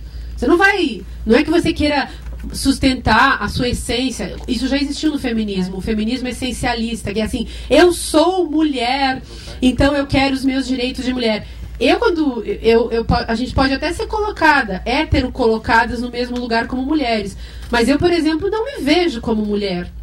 Eu não gosto de ser chamada de mulher, e eu entro assim, me incomoda muito. Eu nunca quis ser tratada assim, e eu não quero esses direitos, entendeu? É exatamente disso que eu tô falando. Então, tá vendo? O direito foi conquistado, porque a gente precisa de necessidades específicas, mas ser taxada como mulher para isso ou para aquilo também não faz sentido. Mas tem que pensar até... No final a gente falou a mesma coisa. Sendo que você não deve confiar na humanização, tá? Lá porque não existe. Os países que têm maior equidade de direitos, né? Suécia, Dinamarca, Finlândia, Noruega. O que mais, gente? São os top 5 lá, né? Holanda. Não chega a entrar como esses países aí tanto. Não. Noruega, Dinamarca, Suécia. Islândia. Islândia também não. Top é os nórdicos lá. Que a licença paternidade tem 1 ano. É um negócio muito louco. Ainda assim, existe aí a coisa, o homem e tal, a mulher tem as suas necessidades e tal. Eu acho que é olhando assim para a história dos países que estão com um pouco mais avançados, você começa a entender assim. A própria Judith Butler, ela pensa no corpo da mulher, que explica até a situação da violência contra a mulher no Brasil, assim. A gente que é mais fraco, o homem é mais forte, e isso naturaliza a gente apanhar do homem, como se fosse ok isso acontecer, porque a gente é mais fraco e o homem é mais forte, né? E mais fraco onde, né? Também tem essa questão. Que o limiar da dor na mulher é 9 vezes maior do que o homem. A gente sente menos dor, né? Então, é uma questão de... e essa coisa do sexo frágil também, que é um discurso absurdo, de ruim. Mas a coisa da força física, a mulher operária trabalha igual ao homem, gente. Então, vale onde? E recebe menos. Tem mais alguém que queira fazer colocações? Tem um microfone lá? Onde é que está o microfone? Ele que vai fazer a pergunta. E depois lá. É que tá aqui antes. Então leva... tá aqui. Não, eu queria dizer que eu concordo com o que foi dito aqui com relação a infelizmente, eu acho que a mentalidade, infelizmente, é um processo demorado, né? Assim, eu lamento muito porque eu achei que o discurso do feminismo, desde os anos 50 para cá, quando ele começou até aqui, com todos os movimentos que aconteceram, hippie, beatnik, enfim, todos esses movimentos contraculturais, eu realmente me iludi achando que eles iam ter um resultado muito mais significativo nos dias de hoje. Mas, infelizmente, eu tenho notado que a sociedade resistiu demais a isso ainda, e resiste demais a esses conceitos libertários, digamos, né? Incluindo o feminismo, e que vem junto com o rock and roll também, enfim. E infelizmente eu acho que a mentalidade tanto de homens como de mulheres ainda é muito dominada por esse padrão milenar, né, de domínio dos homens em relação às mulheres e tudo mais. Agora, eu acho muito difícil as coisas mudarem, é um processo muito lento, infelizmente. Agora, outra coisa que eu queria dizer é o quanto, uma questão que eu acho interessante pensar é o quanto os dominados, né, no caso, tanto os negros como os pobres, como as mulheres, enfim, quanto os dominados contribuem para a manutenção das coisas como elas são, né, com uma postura muito passiva, né, quanto eles não poderiam ter uma postura mais... Esses grupos dominados não poderiam ter uma postura mais forte, né? No sentido de mudar as coisas mais rapidamente. Porque, infelizmente, eu acho que as coisas estão muito iguais a 2000 anos atrás. Assim, infelizmente, eu acho. Infelizmente. Mas você daria os nome a bois, assim? Você pode nomear um boi? Dá um nome aos bois, assim. Quem são os passivos, em que situação? Não, aliás, exemplo, o passivo foi interessante o uso da palavra passivo. Não, passivo, assim, no sentido de se deixar dominar. Não, mas você me cita uma pessoa com nome e sobrenome? Não, uma história que você possa ilustrar por exemplo, a passividade do proletariado em relação ao capitalismo. Não, uma pessoa, tipo, que aconteceu, assim. Não, estou dizendo genericamente, os grupos dominados, os grupos. Não, porque às vezes fica mais legal se a gente, tipo assim, não, porque semana passada aconteceu um negócio na minha faculdade, às vezes... Não é individual, de classe. Eu digo não, tudo bem. Então, se é genérico, assim, na sociedade como um todo, assim. Tá, mas você quer alguma coisa um pouco mais... Aí, sei lá, sabe, eu tenho um certo gosto de estudar a história da escravidão, sabe? Eu fico sempre muito perplexa, assim, com a ausência de desejo das pessoas. E isso é misterioso. Em geral, a gente pensa, né? Sei lá, você vai a qualquer teoria e, sobretudo no século XX, você pega essas teorias depois da psicanálise que mexem com a questão do desejo, parece assim que todo mundo tem desejo. E que o desejo sempre é desejo de uma outra coisa, logo é desejo de mudança.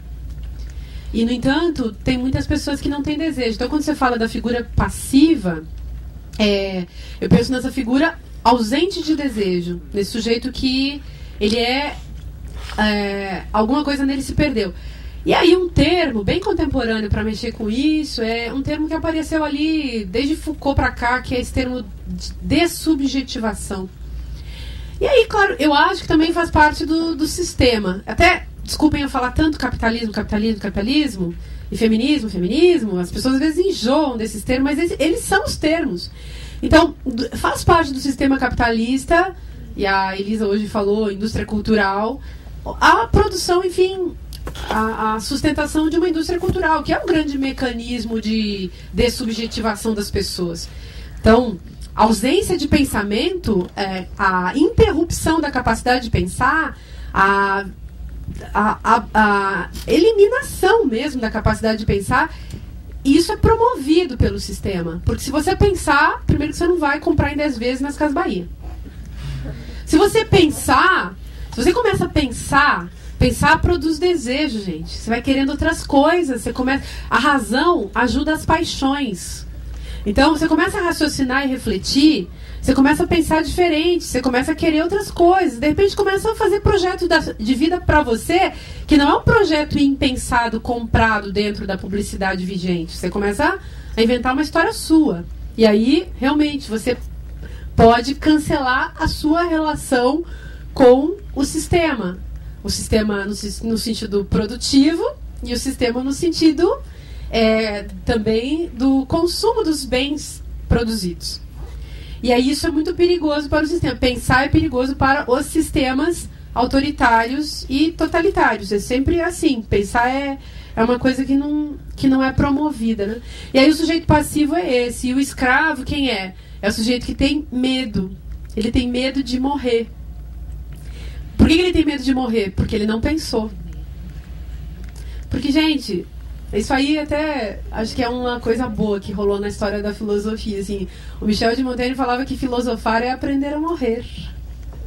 E quando você pensa assim, que a vida é uma relação com isso, é uma relação com a morte, é uma relação com a finitude, e é uma relação com aquilo que a gente pode fazer dentro do nosso tempo, e que esse tempo é hoje, quem sabe amanhã, semana que vem, esse tempo é curto.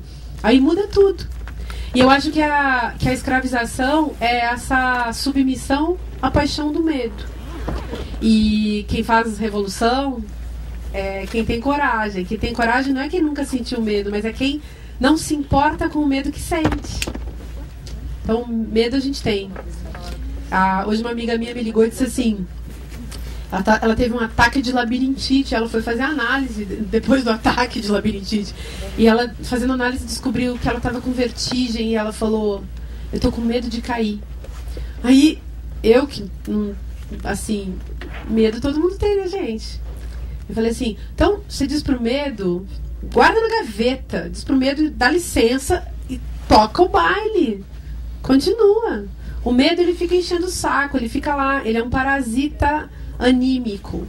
A gente tem medo do que o outro vai dizer, do que o outro vai pensar, do que vai acontecer. Gente, a gente está vivo e pode cair esse teto na nossa cabeça. Então, melhor a gente, assim, fazer o que tem que fazer, a revelia do medo, porque o medo, ele só vai atrapalhar o que a gente tem para fazer. Eu acho isso, sabe? Então, eu fico com a mesma angústia que você. Qual que é dessa passividade, né? Mas só jogando uma pergunta aí no ar, assim, os rappers milionários lá que fazem apologia ao consumismo são negros livres? Quer vazar, vaza, cara. Boa pergunta também. Você entendeu? Porque assim, né? E outra, você vai, pesquisa nas escolas da Suécia, Dinamarca, né? Elas fazem assim, quando a menina é deixada na escola no primeiro dia, ela recebe o mesmo tratamento que o menino recebe. Porque quando você vai lá, você tem filho? Você vai deixar na escola, o primeiro dia ele começa a chorar, desesperado, não conhece ninguém. O que a mãe faz com o menino? Ou o pai faz com o menino? Vai ser mó legal, vamos lá, não sei o que lá. E com a menina? Pega no colo e fala: vai ficar tudo bem, não se assusta, não sei o que. Isso quando a menina é minúscula, ela vai criando... Isso entra nas células da pessoa, né? Não, aí você vai chamar essa menina de passiva, que ela não conseguiu se rebelar e que não sei o que lá e tal. Até hoje, em algumas situações, eu fico meio com medo. E olha que eu tenho certa coragem, assim, para algumas coisas que são difíceis, mas algumas me intimidam, até na questão de gênero, até, dependendo do caso. Tem homens que me intimidam, assim... Eu sempre tenho medo de homem. Eu tenho muito medo de homem. Sério, eu tenho muito medo de homem. Medo, medo, medo, medo, medo. Que, em geral, quem é o homem? O homem é o cara que trata você como mulher. Eu tenho muito medo dessas pessoas. Eu não gosto, não, sabe? Eu prefiro uma pessoa, simplesmente, sem ela vir com esse negócio de que ela é homem. Mas um homem, quando ele diz que ele é mulher, eu já acho mais fácil. Aliás, tá bem na moda, né? Os caras que eu conheço todos, eles chegam pra mim e dizem, você é insensível. Eles me chamam de insensível, E aí eu fico pensando, será que não? Eu já ouvi esse filme antigamente que chamava, as mulheres chamavam os caras de insensíveis, né? Só que a minha leitura crítica feminista em relação a esse tipo de episódio é que os caras estão querendo que você, sei lá, lave uma louça e se você não lavou, você tá sendo insensível. Eu acho que é isso. Ou então a coisa assim, você não escuta, né? Porque o cara tá lá chorando com a...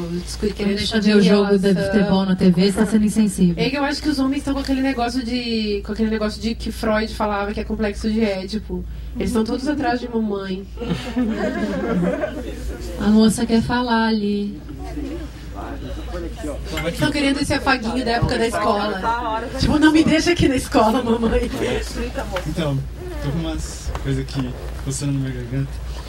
Eu queria falar 3 coisas. A primeira que o meu amigo aqui falou pra mim é o seguinte: a mulher, se ela sai e fica com todos os homens, ela é taxada de galinha de vaca. Mas agora, se o homem fizer isso, é a coisa mais normal do mundo. Ainda? Nem isso não passou? Ainda. 2000 anos atrás. Eu recomendo uma banda chamada Gaiola das Popozudas. Essa é a minha resposta. Segunda, a Pitty, ela tem uma música chamada Desconstruindo Amélia, do novo álbum dela, que ela fala de uma mulher que ela faz tudo certo, até um certo ponto que ela fala, chega. E começa ela mesma cuidar dela. Sair mais, se divertir, ir atrás da vida dela. Mas é um se arrumar e se divertir. É um se arrumar que ninguém me entenda mal. Eu gosto da Pitty, conheço ela pessoalmente, acho ela extremamente inteligente. Eu acho que ela tem uma coisa de poder da mulher ali, de falar sobre a mulher, tá? Só que essa letra eu acho meio dúbia até assim. Então a liberdade da mulher é o quê? Se arrumar e sair? Não, mas esse foi o que eu peguei. A terceira.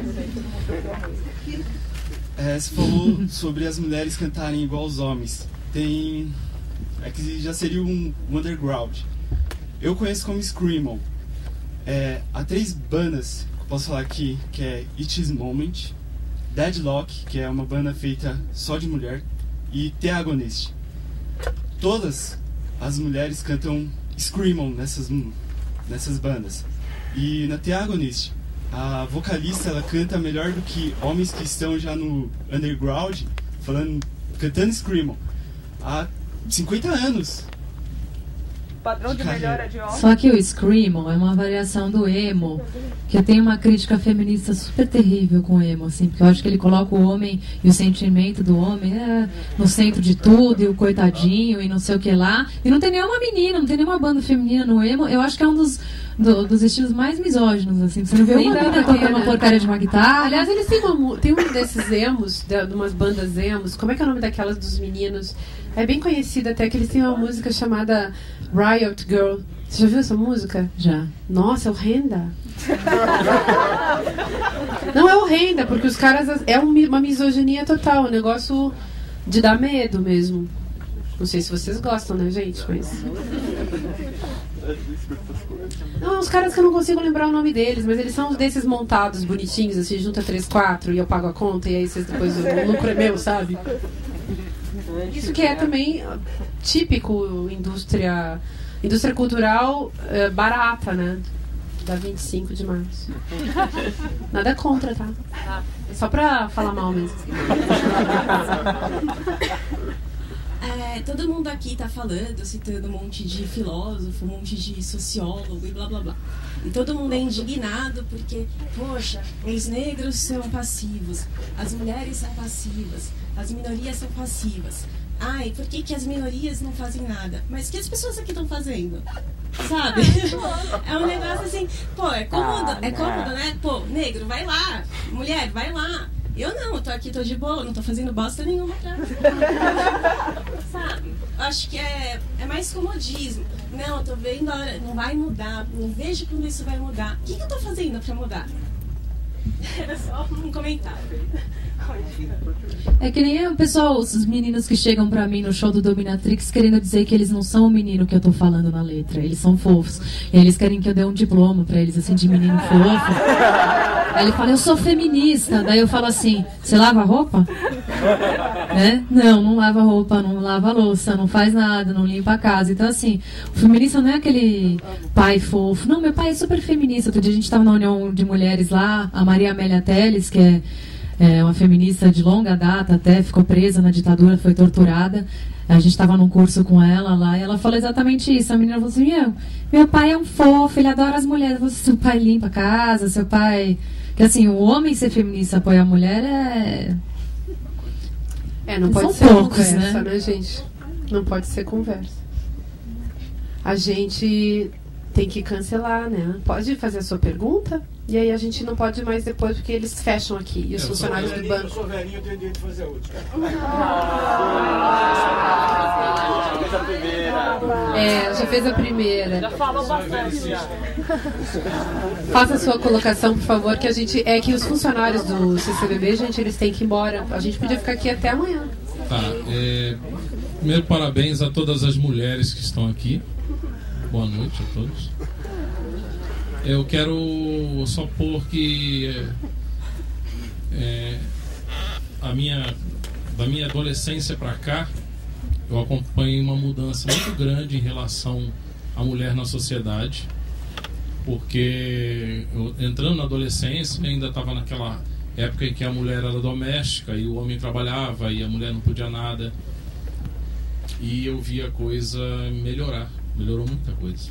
Jornada dupla. Só que eu também venho falar, tá, que eu acho que homem, eu acho que não tem nada demais um homem chegar para uma mulher que ele ama e falar que ela é mulher, né? Que a mulher, eu acho que a mulher tem que ter orgulho de se sentir mulher para quem ela quiser. E tenho certeza que diante do que, pelo menos na minha casa, tudo é dividido entre nós, eu, ela e a nossa filha. Tudo é dividido. Cooperação. Porque a gente não fica assim, você é mulher, você é homem, você é isso e aquilo. Outro sistema produtivo, ó, gente. Cooperação. É outro sistema produtivo, não é dominação. Não é só um lava-louça faz comida. Não. Exatamente. O problema é que você é 1 em 1 milhão. Diploma, hein? Não, tudo bem. Todo mundo quer ser salvo. Eu não sou 1 em 1 milhão. O problema é que as pessoas, o que é ruim aparece na frente. Tá, mas aí, e as pessoas que são assim, elas geralmente não falam. Por que os caras não falam pros caras, assim, tipo, você fala pros seus amigos, gente, vamos ajudar? Sim, eu falo. E eles falam pros amigos? Não, eu tenho vários amigos que ajudam a mulher em casa. Não é ajudar a mulher em casa. Quando eu decidi não ter mais filhos, porque eu não queria engravidar, ele fez vasectomia. Aí é uma ação. Sim, e eu fiz surpresa pra ela. Tá, mas tá vendo, ó, o discurso é fantástico, né? Porque é o discurso, a mulher é que é a dona da casa e o cara vai lá e ajuda ela. Você é um homem fofo, mas você está evoluindo. Bacana. Essa da vasectomia é bem legal. Provocação. Para encerrar. O poder do branco contra o negro, esse cafajeste ordinário do FMI, com essa pobre dessa negra lá em Nova York. E a esposa dele apoiando. Esse triângulo maluco. Só. Tchau. Bom, gente, não sei se a Elisa quer fazer uma colocação final. Não, eu queria agradecer, Márcia, obrigada. Eu fiquei muito honrada mesmo de participar. Eu vim nas outras edições e fiquei, que bom que eu vou participar, muito legal. E a Márcia trazendo essa discussão de rock com filosofia, que... O feminismo também é muito interessante, porque a gente que não está no palco falando com o pessoal sempre tenta achar uma maneira mais pop de chegar, e você ensina muita coisa nesse sentido de se comunicar com a plateia também. Você não sabe, mas muitas meninas de banda são sua fã, assim, ficam olhando, nossa, essa moça lá, desde o Saia Justa. Então é muito bom participar disso aqui, Regina, todo mundo, o pessoal daqui do CCBB, todos vocês que vieram aqui nesse dia de chuva dificílimo de atravessar a cidade, todo mundo que perguntou, todo mundo ficou bravo comigo, todo mundo que gostou de mim. Enfim, o importante é, né, isso tocar em algum lugar, seja através da raiva, da indignação, da identificação. É verdade, porque a menina já foi embora. O que move, o que provoca ação é o afeto, né, gente? Sempre vai ser uma emoção que provoca uma ação. O problema é que a gente realmente está numa lavagem anímica e cerebral radical, algum tempo, mas muita coisa acontece. Eu quero agradecer muito a Elisa, fiquei super feliz com a conversa, fiquei feliz com a presença de vocês, quero agradecer a Regina, Walter e o povo todo do CCBB e quem está nos filmando. E contar para vocês que o próximo encontro é aqui no dia 7 com o Tedi Correia. 6, uma terça-feira com o Tedi Correia. A gente vai falar do Legião Urbana e tal. E, enfim, Elisa, obrigada. Vamos agradecer aplaudindo, que é divertido. Se tiver alguma coisa de indignação, vocês têm que botar a boca no trovão, falar as coisas que vocês pensam, hein? Não adianta ficar falando só no Twitter. Colocar a cara na rua.